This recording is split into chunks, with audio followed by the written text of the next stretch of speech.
Hey everyone, and welcome back to the ATD Movie Channel. I'm Tony, and today I'll be reviewing I Feel Pretty, the latest comedy starring Amy Schumer. Let's jump right into it.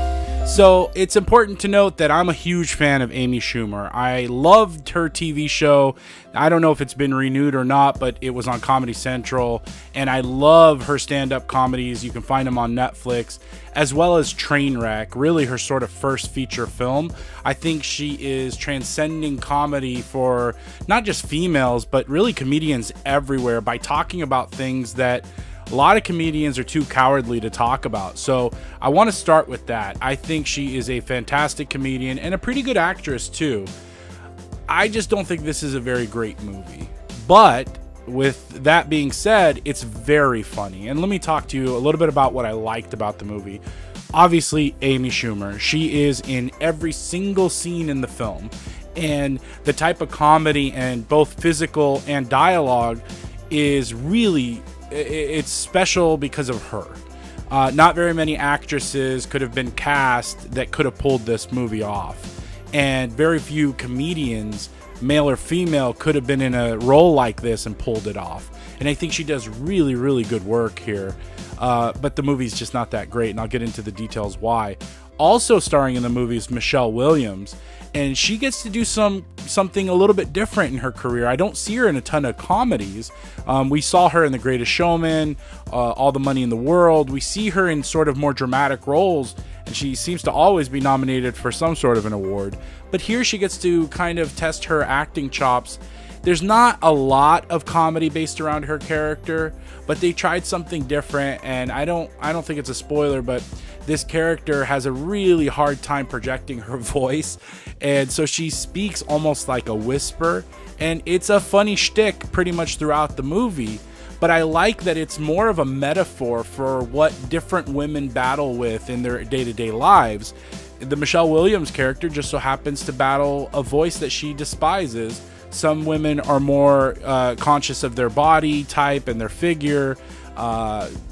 I've been bald since I was 21 years old, and it's bothered me ever since. But it goes to show you that different people struggle with different things, and Michelle Williams' character was no different.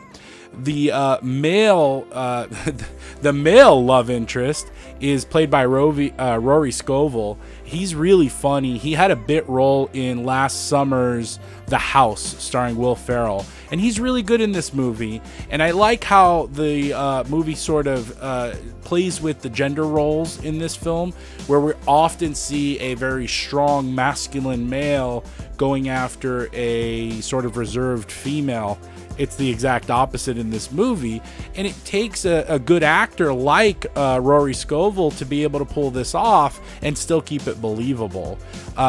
It's a great chemistry between Amy Schumer and Scovel that I think really works. And that's, again, the actors and the casting of this movie is probably the best thing about it. And I only lightly touched on the comedy in the movie, but I want to dive a little bit deeper. It's got a wide range of comedy, and what I mean by that is it's got physical comedy where, you know, Amy Schumer is falling over and the circumstances surrounding it are funny. That's fine. But also it's got more topical comedy through the dialogue, and like I mentioned earlier, the sort of the bending of the gender roles has an inherent comedy to it. The movie is very funny. I mean, my wife and I were laughing out loud, and the theater that we went to was packed, and everybody seemed to be enjoying this movie. Everybody was laughing out loud. So kudos to the cast and the comedy in the film. Okay, now that I've talked about some of the things I liked, I will tell you it's not a very good film. The story sucks. It's quite awful. And if you haven't been able to see the trailer yet, essentially, Amy Schumer is sort of a reserved, shy woman who has a lot of body image concerns and challenges. She hits her head and wakes up with all the confidence in the world. And it just completely changes her outlook on life and the way people treat her and the way men react to her, all because of her confidence. Nothing changed physically. And we've seen movies like this before. This is not the first movie to do this. She goes from being a shy, quiet, lovable loser to the popular girl. And we've seen movies like this with Devil Wears Prada and Easy A starring Emma Stone. but those movies do it a lot better than this. This movie was co-written by Abby Kahn. I believe that's how you pronounce her last name. And in my personal opinion, her track record is not very good. She wrote movies such as How to Be Single, starring Dakota Johnson, The Vow, starring Channing Tatum and Rachel McAdams, Valentine's Day, and He's Just Not That Into You. He's Just Not That Into You so bad that I wanted to walk out so desperately. I think I went to the bathroom and tweeted out how much I hated that movie. But anyway, it's not a very well written movie. The dialogue, apart from the written jokes, is not very good. The story is not believable, and it's not considered a spoiler, but in the film, the Amy Schumer character is trying to hawk a new makeup line. And for me, that just felt such a contradictory thing to try to tell a story about empowering women, selling and hawking a new makeup line that just didn't make sense to me. Like, they could have picked anything in the world that Amy Schumer was going to be responsible for marketing that would better relate to what this character is going through than makeup. So for me personally, the story was not very good, and I do believe that the writing and the dialogue was awful. And I mentioned how much I love the jokes, and the movie is very, very funny. I would just give a constructive criticism in that the jokes are very repetitive.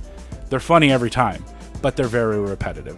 How many times are we going to see Amy pretend to be the most beautiful woman in the room and kindly let down a guy who's not really hitting on her? She just thinks that he is.